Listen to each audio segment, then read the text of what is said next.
The Wall Street Journal is out with a new bombshell report where they spoke to about 50 people or more involved in the Biden White House who say that Biden's mental capacity was diminished well before it was reported on in the press. This article is titled "How the White House Functioned with a Diminished Biden in Charge," and it's getting a lot of rounds on social media. And Kevin, White House spokesman Andrew Bates responded to the piece. He did. To quote Andrew Bates, White House spokesman, said that the president earned the most accomplished record of any modern commander-in-chief and rebuilt the middle class because of his attention to policy details that impact millions of lives. Bates, who rejected the notion that Biden has declined, added that the president has often solicited opinions from outside experts, which has informed his policy making. So certainly a Biden White House in the final days and weeks of this administration in response and defense mode over this report, as you rightly point out in the Wall Street Journal, Amber. Yeah, it's a huge deal. I mean, this is putting on paper what was speculated for a long time. Even during the 2020 campaign, it was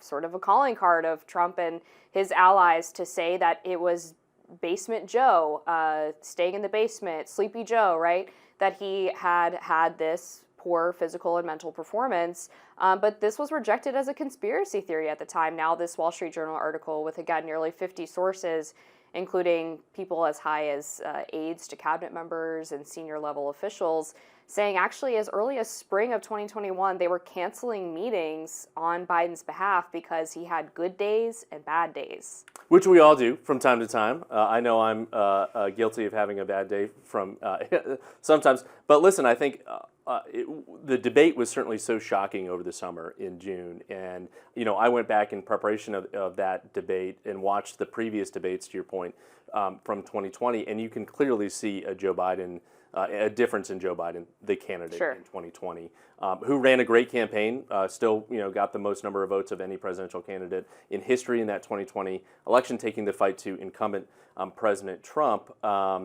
But certainly there is obviously a difference that we've seen over the past several years with the president. Now, as Andrew Bates points out, you know, with that condition and that situation, he's still accomplished a great deal of many legislative priorities for this country and is handing a country in pretty good shape to the president-elect. We can debate about that in terms of the economic and things like that. Yeah, but certainly, you know, this reporting on the record with a number of aides and former aides is really putting the Biden White House on its heels. Yeah, and the problem with Andrew Bates' statement is even if you accept the premise that Biden had all of these legislative victories and he's handing off the country in great shape, which we obviously disagree on, how much of that, though, was actually Biden and how much of it was this senior staff surrounding him operating basically on autopilot, right? We don't really know how involved Biden actually was in all of those decisions now.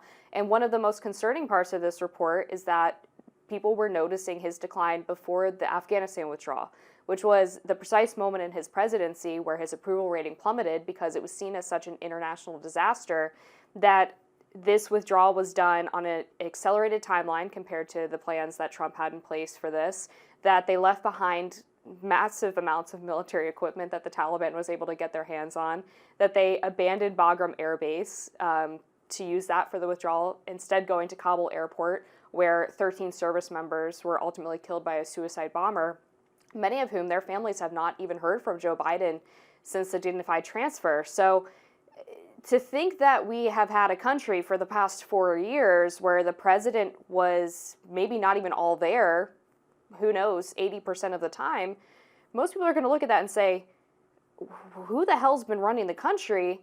And does this explain why things are in such chaos?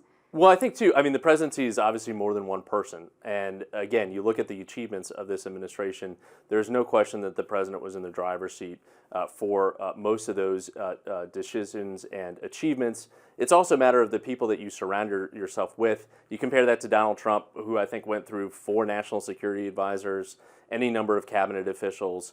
And I think there's something to be said for the judge of character that Joe Biden has had and the way that he has functioned with a Congress in similar shape, right? We're going to talk about, you know, this looming shutdown with the Republicans. The fact that, you know, the government shut down for 35 days multiple times under a Donald Trump administration with Republicans in control of the House and the Senate, and you compare that to all of the massive bipartisan wins that Joe Biden delivered on: infrastructure, guns, marriage, chips and science. Driving that train in those meetings with Republican senators. And a lot of the pushback from the administration was, okay, you're saying that he's diminished, but all these Republican senators, especially that have met with the president over these years, have not come forward and said, I just met with him and he's drooling and not knowing where he is or who he is.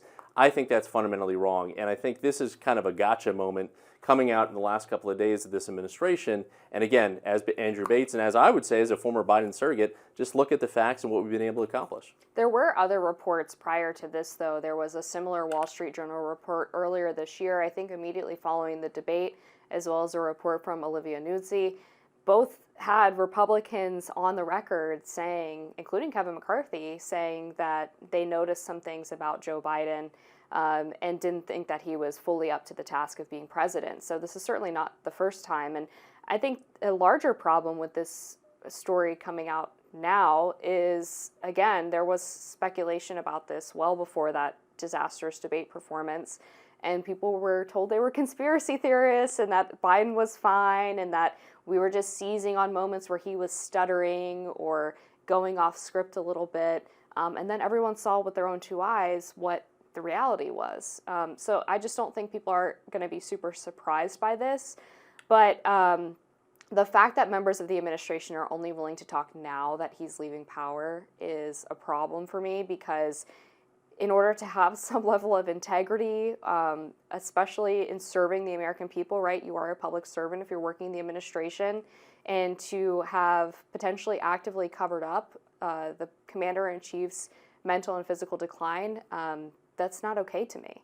Well, listen, I mean, we see the president's schedule. It's publicly released every single day. I think there's something to be said for the loyalty that Joe Biden embodies with his team. And there is certainly a level of protecting the commander-in-chief. I think part of it is also the comparison to Donald Trump, that's super free-willing, that calls people up. That's a different tact from what we've seen from Joe Biden, who's a little bit more protected, to your point, Amber, and a little bit more insular. But again, you compare the results of the 4 years of the Donald Trump administration, now heading into the next 4 years of this administration, where he hasn't even taken office yet, and Republicans are embroiled in chaos.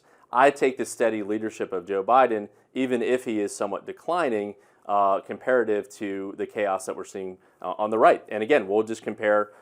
Hopefully we're together 4 years from now at the end of the Trump administration and can compare the results and the achievements of those 4 years compared to the Biden administration. Yeah, I would love to do that. Just to read a few of the more specific stories from this report, some aides said that when they were with the president when he was traveling, they often stayed within earshot or eye distance and would repeat basic instructions to him, such as where to enter or exit a stage. They felt that this small group of aides was assisting him much more than they would other presidents. Even when Biden was vice president, he didn't require this constant hand-holding. Compared to Bill Clinton and Obama, much more of the direct sort of hand-holding.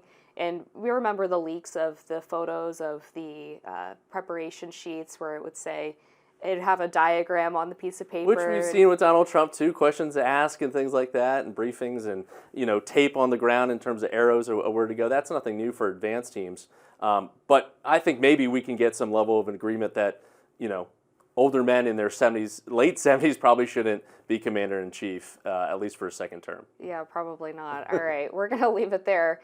We've got more rising up after this. Stick around.